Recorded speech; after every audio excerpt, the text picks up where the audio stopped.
গন্ধে ভরা গাঁদাল পাতা টাটকা টাটকা নিয়ে দই বড়া বানালে স্বাদটা দেয় বাড়িয়ে। গ্যাস ধরিয়ে কড়াই চাপিয়ে সর্ষের তেল গরম করতে দিলাম, হালকা আঁচে রেখেছি। তেল গরম করতে দিলাম।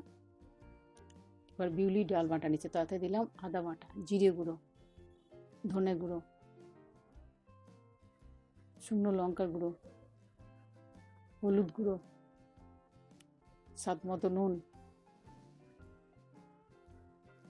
1 চামচ সর্ষের তেল, সব একসাথে মিশিয়ে নিচ্ছি। বিউলি ডাল বাটা, সর্ষের তেল, মশলা সব একসাথে মিশিয়ে ব্যাটার তৈরি করে নিচ্ছি। আমি চামচ দিয়ে ভালো করে মিশিয়ে নিচ্ছি। হয়ে গেছে ব্যাটার তৈরি। এবার গাঁদাল পাতা একটা একটা করে নেব, ব্যাটারে ডুবিয়ে গরম তেলে ভেজে নেবো। তেল আমি আগেই গরম করতে দিয়েছি। এবার গাঁদাল পাতা ব্যাটারে ডুবিয়ে নিচ্ছি। তেল গরম হয়ে গেছে, গরম তেলে আমি একটা একটা করে দিচ্ছি, ভেজে নিচ্ছি। গাঁদাল পাতা একটা একটা করে নিচ্ছি, ব্যাটারে ডুবিয়ে গরম তেলে দিচ্ছি। এইভাবে প্রথমে কয়েকটা ভেজে নেবো। এগুলো ভাজা হয়ে গেলে পরের বারে আবার এগুলো ভাজবো।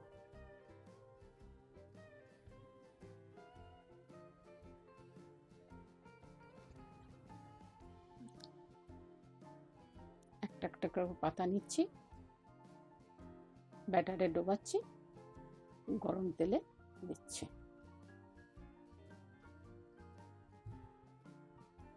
এইভাবে প্রত্যেকটা পাতা ব্যাটারে ডুবিয়ে গরম তেলে দিয়ে ভেজে নেব।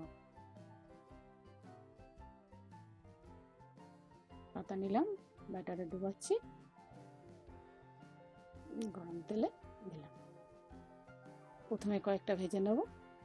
এগুলো ভাজা হয়ে গেলে আবার কয়েকটা কয়েকটা করে নিয়ে ভেজে নেব। এইভাবে প্রত্যেকটা পাতা আমি ভেজে নেব। ভাজা হচ্ছে, ভালো করে ভেজে নেব। উল্টিয়ে নিচ্ছি, প্রত্যেকটা উল্টিয়ে নিচ্ছি।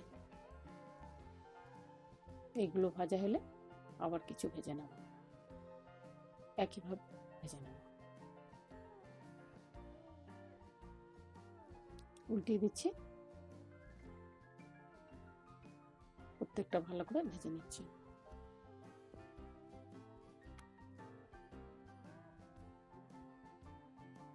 ভাজা হয়ে গেছে, একটা একটা করে তুলে নিচ্ছি।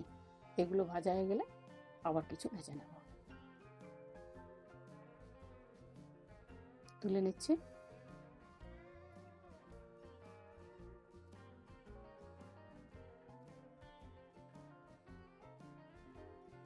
তুলে নিলাম। আমার গাঁদাল পাতা বড়াগুলো ভাজা হয়ে গেছে। প্রত্যেকটা বড়ার উপরে টক দই দিচ্ছি।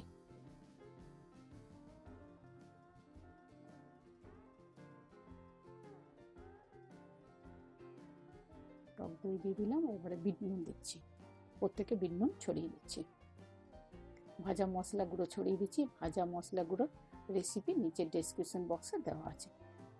তৈরি আমার গাঁদাল পাতা দই বড়া। এটা তৈরি করতে উপাদানগুলো: গাঁদাল পাতা, বিউলি ডাল বাটা, আদা বাটা, শুকনো লঙ্কা গুঁড়ো, ভাজা মশলা গুঁড়ো, হলুদ গুঁড়ো, ধনে গুঁড়ো, জিরে গুঁড়ো, টক দই, নুন, বিট নুন, সর্ষের তেল।